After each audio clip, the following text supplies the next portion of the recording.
आज जो मैं आपको स्टोरी सुनाने जा रहा हूं, इस स्टोरी में एक तो विश्वास का कत्ल किया गया, दूसरा खुशियों का कत्ल किया गया, उम्मीदों का कत्ल किया गया। और ये मर्डर कोई मामूली मर्डर नहीं था। इस मर्डर में जो गहराई थी, जो चीज छिपी हुई थी, वो शायद लोगों की सोच के परे थी। एक ऐसी सोच जो इंसान कभी सोच ही नहीं सकता। खुशियों का कत्ल करना, किसी की आत्मा को दुखाना, ये कोई अच्छा काम नहीं है। लेकिन आपको मैं जो स्टोरी सुना रहा हूं, इसको आप सुनिए, फिर आप क्या महसूस करते हैं वो आप लोग कमेंट में बताना। 16 फरवरी की रात होती है, दिन रविवार होता है। लुधियाना के एक घर से एक जोड़ी निकलती है, यानी कि पति पत्नी। तकरीबन 25 किलोमीटर का सफर अपनी रिट्स कार से पूरा करते हैं। लुधियाना से तकरीबन 25 किलोमीटर की दूरी पर डेहलो रोड पर एक रिजॉर्ट होता है, जिस रिजॉर्ट का नाम होता है बी मैक्स रिजॉर्ट। इस रिजॉर्ट में पहुंचते हैं तकरीबन वही 10:15 के आसपास। रात का टाइम होता है, तो पहले मन बनाते हैं कि पहले थिरक लिया जाए, यानी कि डांस कर लिया जाए। म्यूजिक बज रही होती है, पति पत्नी दोनों डांस करते हैं, वीडियो शूट करते हैं। पति वीडियो शूट करने के बाद व्हाट्सएप स्टेटस लगाता है। यह दिखाने की कोशिश करता है कि हम लोगों की जोड़ी कितनी खूबसूरत है, हम कितने खुश हैं। और स्टेटस लगाने के बाद वही तकरीबन 11 बजे के आसपास ये दोनों लोग डिनर करते हैं। पति पत्नी का नाम होता है, पति का नाम होता है अनोख मित्तल, पत्नी का नाम होता है लिप्सी। खुशी खुशी खाना खाते हैं, और पत्नी की खुशी का ठिकाना नहीं था, क्योंकि जीवन में पहली बार उसका पति इतना ज़्यादा खुश था उसके साथ। शायद कभी भी उसने अपनी जिंदगी में, जब से शादी हुई थी तब से उसने कभी भी अपनी पत्नी के साथ स्टेटस नहीं लगाया था। लेकिन वो पहली बार स्टेटस लगाता है, और स्टेटस लगाने के बाद जो हादसा होता है वो बहुत दर्दनाक था। आप लोग सुनिए। रात तकरीबन 11 बजे के आसपास ये दोनों लोग खाना खाते हैं। खाना खाने के बाद उसी रिट्स कार से अपने घर के लिए रवाना होते हैं। उस रिजॉर्ट से कुछ दूरी पर जाने के बाद पति को वॉशरूम लगता है। पति गाड़ी खड़ी करता है और बाहर निकलता है, वॉशरूम करता है, गाड़ी में फिर बैठता है और गाड़ी फिर चल देती है। थोड़ी दूर जाने के बाद एक जगह पर फिर गाड़ी रुकती है। थोड़ा सा रुकने के बाद पार्किंग लाइट ऑन कर दी जाती है गाड़ी की, और जैसे ही पार्किंग लाइट गाड़ी की ऑन होती है, पीछे से 4-5 बदमाश एक कार से आते हैं और रुकते हैं। सबसे पहले तो पत्नी के ऊपर हमला करते हैं, लिप्सी के ऊपर। लिप्सी के सारे जेवरात छीन लेते हैं। छीनने के बाद उसका कत्ल कर देते हैं, और फिर पति के ऊपर 2-3 वार करते हैं और बैठते हैं अपनी गाड़ी में, फरार हो जाते हैं। फरार होने के बाद ये पति जोर जोर से चिल्लाता है, अनोख मित्तल। और जब चिल्लाता है तो एक ढाबे वाला चीख सुनता है। वो ढाबे वाला तुरंत पुलिस को इतला करता है। मौके पर पुलिस पहुंचती है, लिप्सी को और अनोख मित्तल को हॉस्पिटल ले जाती है। हॉस्पिटल ले जाने पर लिप्सी को मृत घोषित कर दिया जाता है, और अनोख मित्तल का इलाज चलता है। दोपहर का टाइम होता है दूसरे दिन। अनोख मित्तल धरने पर बैठ जाता है, इंसाफ की गुहार लगाता है, और उसके साथ बहुत से लोग धरना देने के लिए तैयार हो जाते हैं, क्योंकि वो एक बिजनेसमैन था, और बिजनेसमैन के साथ साथ पॉलिटिकल पार्टी आम आदमी पार्टी का नेता था। और जैसे ही सुबह होती है, सुबह होते ही एक नेता की पत्नी का यूं सरेआम कत्ल अचानक राजनीति का यह मुद्दा बन जाता है। भीड़ इकट्ठा हो जाती है हॉस्पिटल के आसपास। और सबसे पहले देखिए, ये एक बिजनेसमैन था, और किस चीज़ का बिजनेस करता था आपको मैं ये भी बता देना चाहता हूँ। लुधियाना का रहने वाला कार बैटरी का कारोबारी अनोख मित्तल था।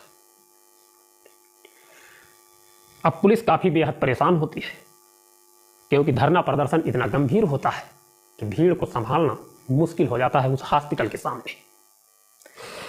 काफ़ी मशक्कत के बाद उस भीड़ को काबू पर पाया जाता है। पुलिस छानबीन शुरू करती है।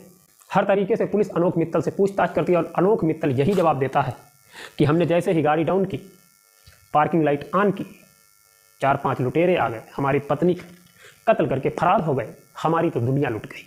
इस तरीके से वो मीडिया के सामने भी बताता है और पुलिस को जवाब देता है। पुलिस हैरान थी, और सबसे बड़ी दिक्कत की बात यह थी कि पुलिस के बयान में वो कहता है कि सबसे पहले लुटेरों ने हमारे मुंह पर एक कपड़ा रखा और हमें बेहोश कर दिया। जब डॉक्टर उसके शरीर की जांच करते हैं तो कुछ ऐसा पाते नहीं। अब पुलिस चक्कर में पड़ जाती है कि आखिर मामला क्या है। अब पुलिस छानबीन बहुत गहराई से करती है, कॉल डिटेल निकालती है हर तरीके से। फिर एक मैसेज मिलता है अनोख मित्तल के मोबाइल में।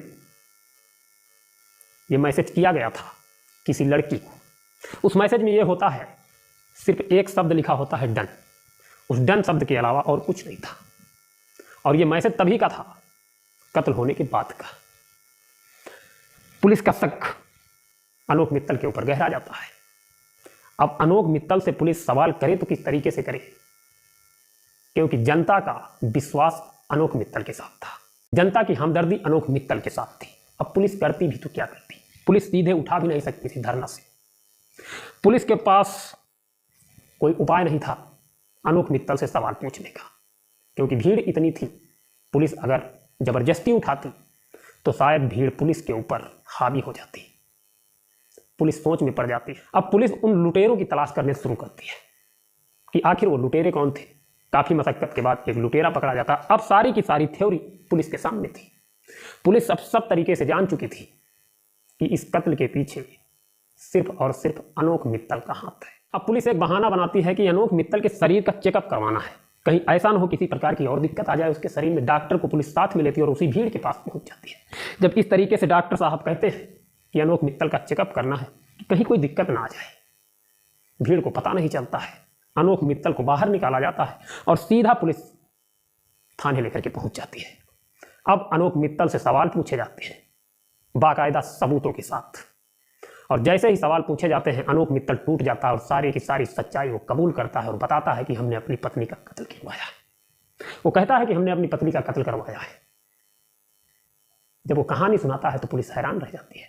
पुलिस को थ्योरी सुनाता है कि हम अपनी पत्नी को पसंद नहीं करते थे। पुलिस कहती है आखिर आप अपनी पत्नी को क्यों नहीं पसंद करते थे? तो वो कहता है कि हमारा एक दूसरी लड़की से चक्कर था और उस चक्कर की वजह से अपनी पत्नी को मैं नहीं पसंद करता था। मैं उसे तलाक देना चाहता था, लेकिन वो तलाक देने के लिए राजी नहीं थी। वो कहता है अगर तलाक देने के लिए राजी हो जाती तो मुझे ऐसा कदम उठाना ना पड़ता। हर संभव हमने प्रयास किया, हर तरीके से मनाने की कोशिश की, रुपए पैसे से मनाने की कोशिश की, लेकिन लिप्सी मानने को तैयार ही नहीं थी, तलाक देना ही नहीं चाहती थी। मजबूरी में मैंने ऐसा खतरनाक कदम उठाया। फिर पुलिस को जो आगे थ्योरी बताता है कि आखिर किस तरीके से इसने कत्ल करवाया, तो पुलिस सुनकर दंग रह जाती है। पुलिस को बताता है कि सुपारी देने के पहले हमने डिसाइड किया था कि हमें जाना है बी मैक्स रिजॉर्ट, जो सुनसान एरिया में पड़ता है। बी मैक्स रिजॉर्ट पहुंचने के बाद हमने वो जगह दिखाई थी उन सुपारी किलर को जिस जगह पर हमें गाड़ी रोकना था। और गाड़ी जब हमने पहली बार रोकी, कत्ल तभी होना था, लेकिन पार्किंग लाइट जलाने को मैं भूल गया। और बात इसी पर थी कि जब पार्किंग लाइट जलेगी तब लुटेरों को क्लियर पता होगा कि हाँ अब रास्ता साफ है। पहली बार जब हमने गाड़ी वॉशरूम के बहाने रोकी तो पार्किंग लाइट जलाना भूल गया, नहीं हो पाया। थोड़ी दूर आगे के बढ़ने के बाद हमें याद आया कि पार्किंग लाइट जलानी थी। हमने गाड़ी खड़ी की, पार्किंग लाइट ऑन कर दी, और जैसे ही आन की लुटेरे आए हमारी पत्नी के गहने छीने, कत्ल करने के बाद फरार हो गए। जो चीज़ मैं दिखाना चाहता था वो भी हमारे साथ उन्होंने किए। 2-3 जख्म हमें दिए ताकि किसी को पता न चले कि आखिर पत्नी का कत्ल हो गया और पति को कहीं जख्म भी नहीं। उस हिसाब से हमारे भी शरीर में 3-4 जख्म थे। इस तरीके से वो थ्योरी सुनाता है। पुलिस सुन करके दंग रह जाती है, हिरासत में लेती है और जेल भेज देती है। आखिर देखना है अब कानून क्या सजा देता है। कोर्ट में पेश किया जाएगा और ऐसे दरिंदों को शायद कठोर से कठोर सजा मिलनी चाहिए, क्योंकि विश्वास का कत्ल, पत्नी के सम्मान का कत्ल और ना जाने कितनी खुशियों का कत्ल इस आदमी ने कर डाला। मिलेंगे नेक्स्ट वीडियो में। अपना ख्याल रखना, परिवार के साथ खुश रहना। जय हिंद, जय भारत।